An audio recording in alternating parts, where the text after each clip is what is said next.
कराची से शुरू करते हैं, कश्मीर तक जाएंगे।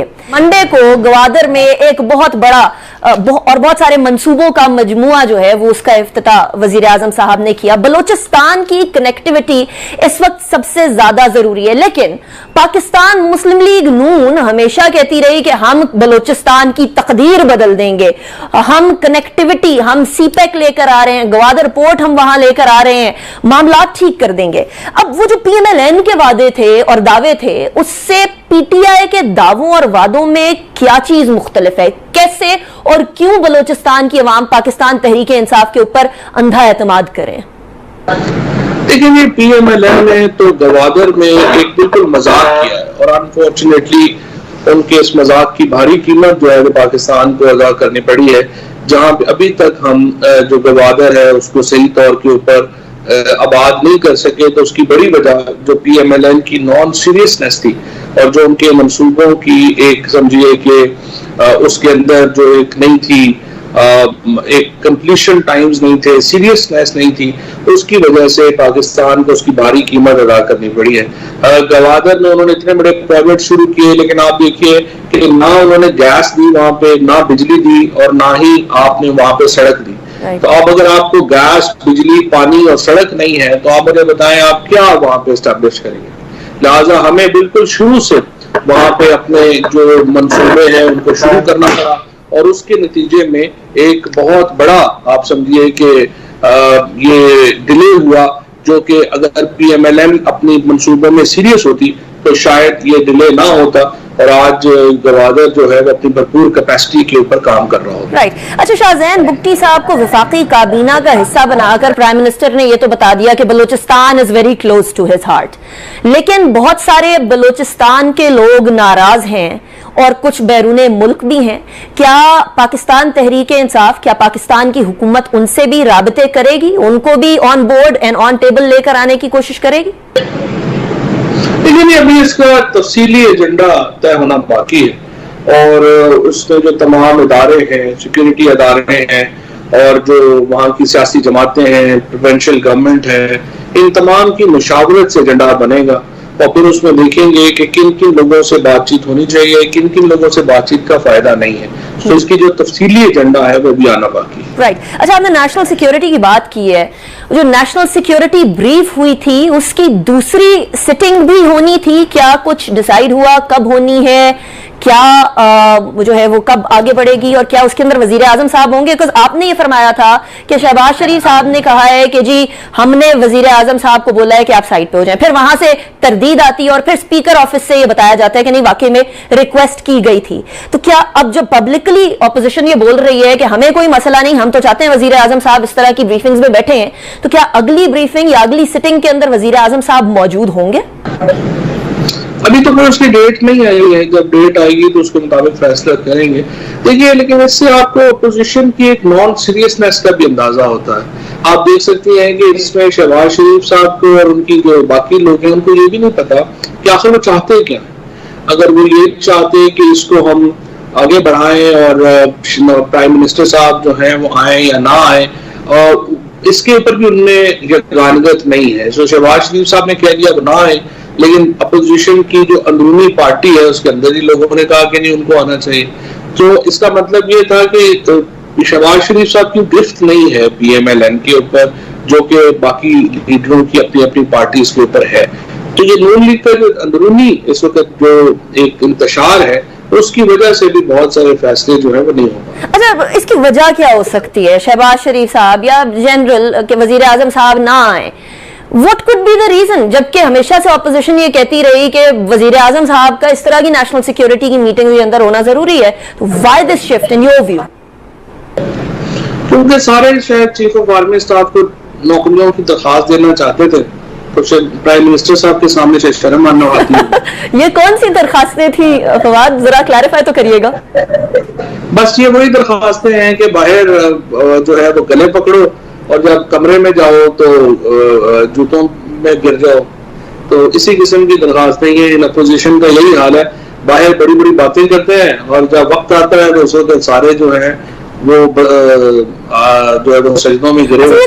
कोई एक जमात है या आप ओवरऑल सारी ऑपोजिशन जमातों के बारे में बात कर रहे हैं? देखिए बात यह है अनिका कि पॉलिटिक्स जो होती है ना वो दो तरह की हो सकती है ना। एक पॉलिटिक्स है जो कि कोई आइडियोलॉजी के ऊपर हो, जो लोग बरसों जिन्होंने जेलें काटी हैं, चाहे वो महात्मा गांधी हो, चाहे वो अबुल कलाम आजाद हो, चाहे वो हमारे और बाकी जो काबरीन हैं वो हों, जिन लोगों ने जेलें काटी, जिन्होंने अपनी सख्तियां बर्दाश्त की, इन लोगों के लिए फिर होता है कि इनका जो मकसद है वो अपनी जात से बड़ा होता है, तो तभी आप इस किस्म की सख्ती बर्दाश्त कर सकते हैं। जब मकसद ही सिर्फ अपनी जात हो और ये हो कि मैं किस तरीके से पाकिस्तान से बाहर ज्यादा जायदादें बना लूंगा, मैं फलानी जगह अपना जो जहाज मेरे पास ये हो जाएगा और उसके बाद मेरा फार्म हाउस ये हो जाएगा, तो अगर आपने इस तरह पॉलिटिक्स करनी है और लग्जरी के लिए आप पॉलिटिक्स कर रहे हैं तो फिर आप क्या आपका नजरिया होगा? फिर तो नजरिया नहीं होगा। तो यही एक मेरा ख्याल है कि ज्यादातर अपोजिशन के जो लोग हैं उनका मामला यही है। राइट। अच्छा, हम सियासत की बात कर ही रहे हैं तो पाकिस्तान तहरीके इंसाफ पे जो सबसे बड़ा सवाल पिछले 3 साल में उठता आया वो ये कि पीटीआई पॉलिटिकल कंसेंसस नहीं करा सकी। 3 साल के अंदर पार्लियामेंट भी बहुत हद तक गैर फाल होते हुए नजर आई और कोई जमात ऑपोजिशन के साथ बैठने को तैयार नहीं है पाकिस्तान तहरीके इंसाफ की। End of course opposition blames you all for that. Political consensus आखिर 2 सालों के अंदर हमें होता हुआ नजर आएगा क्योंकि बड़े बड़े डिसीजंस अभी आने वाले हैं। देखिए सिर्फ एक ही नुक्ते के ऊपर कंसेंसस नहीं है और वो नुक्ता ये है कि हम उनके मुकदमात कहते हैं कि उनके ऊपर हम रिलीफ नहीं देंगे, एनआरओ देने को हम तैयार नहीं है क्योंकि पाकिस्तान से इतना पैसा लूटा गया है कि जरदारी और नवाज शरीफ को तो शायद ये भी नहीं पता कि उनके पास पैसे कितने हैं। क्योंकि आप देखें कि रोजाना उनका कहीं ना कोई अपार्टमेंट निकल आता है, कहीं कोई जायदादें निकल आती है। मसलन अगर आप सिर्फ जरदारी साहब का देखें तो जो 5000 करोड़ रुपए का उनके ऊपर जो केसेस हैं उनमें 33 अरब रुपए की तो रिकवरी की है नैब ने, जो $200 मिलियन बनते हैं। अब आप इतना पैसा अगर आप जो है वो कमा रहे हैं, बाहर ले जा रहे हैं, तो मुझे बताएं आप फिर इसके ऊपर क्या कंसेंसस हो? तो हमारे जो मसला आता है कंसेंसस के ऊपर वो सिर्फ इनके जो 10-12 केसेस हैं जो उनकी जात पे हैं, वो कहते हैं कि उनको खत्म करें तो हम आगे चलेंगे। हम केसेस के ऊपर बात नहीं करना चाहते, यहाँ से सिर्फ झगड़ा है, बाकी तो कोई झगड़ा नहीं। अच्छा, लेकिन कंसेंसस कुछ चीजों के लिए जरूरी तो है। इलेक्टोरल रिफॉर्म्स आप लोगों ने करने हैं और इलेक्टोरल रिफॉर्म्स के अंदर जब आप साइंस मिनिस्टर थे उस टाइम पे भी आप बहुत सारी चीजों के ऊपर काम कर रहे थे, बल्कि साइंस मिनिस्ट्री को भी आपने अच्छा खासा एक्टिव कर दिया था। नॉर्मली ऐसा होता नहीं है। ईवीएम मशीन्स, क्योंकि आपने साइंस एंड टेक्नोलॉजी को भी देख लिया, अब आप इंफॉर्मेशन एंड ब्रॉडकास्ट को भी देख रहे हैं, इलेक्ट्रॉनिक वोटिंग मशीन्स के ऊपर कोई ना कोई कंसेंसस कहीं ना कहीं तो एक सिंगुलैरिटी के ऊपर आना पड़ेगा ना। वो कैसे करेंगे फिर आप? नहीं, वो उसके लिए तो बातचीत हो रही है और काफी जो अपोजिशन के अंदर भी लोग हैं। मैं तो ये समझता हूँ कि देखिए अगर पाकिस्तान ने आगे जाना है तो हमें जरदारी फैमिली और शरीफ फैमिली से जान छुड़ा के आगे चलना होगा। पीपल्स पार्टी और नून लीग का तो एक्चुअली मजबूत होना जरूरी है, ये फेडरल पार्टीज बनना इनका जरूरी है। और इस वक्त जरदारी फैमिली और शरीफ फैमिली का इंटरेस्ट नहीं है कि ये नेशनल पार्टीज हो, लिहाजा उसके लिए एक मसला है। लेकिन हमारा इलेक्टोरल रिफॉर्म्स के ऊपर, बाकी चीजों के ऊपर एजेंडा आगे बढ़ रहा है और इंशाल्लाह मुझे उम्मीद है कि उसमें बेहतरी होगी। राइट। अच्छा, इलेक्शंस की बात कर रहे हैं तो जरा कश्मीर के इंतखाबात की तरफ चलते हैं। कश्मीर में अच्छी खासी जोर पकड़ गए इंतखाबात और इन इंतखाबात में सबसे इंटरेस्टिंग जो चीज थी वो ये थी कि पाकिस्तान तहरीके इंसाफ इंतखाबात खरीदने की बिल्कुल फेवर में नहीं है।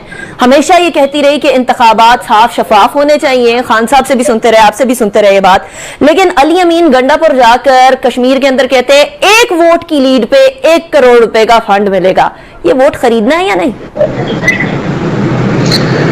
उनका प्रॉब्लम ये है कि इस वक्त जो पाकिस्तान के अंदर सिचुएशन है या कश्मीर में जो सिचुएशन है वहां पर ये है कि जो वहां के वजीर आजम है, एक तो उन्होंने लॉ अमेंड किया और उन्होंने इंटरिम गवर्नमेंट खत्म कर दी और वो खुद ही जो है वजीर आजम है। उसके बाद उन्होंने वहां के जो फंड्स है सारे उनको अपने मकासद के लिए इस्तेमाल करना शुरू कर दिया।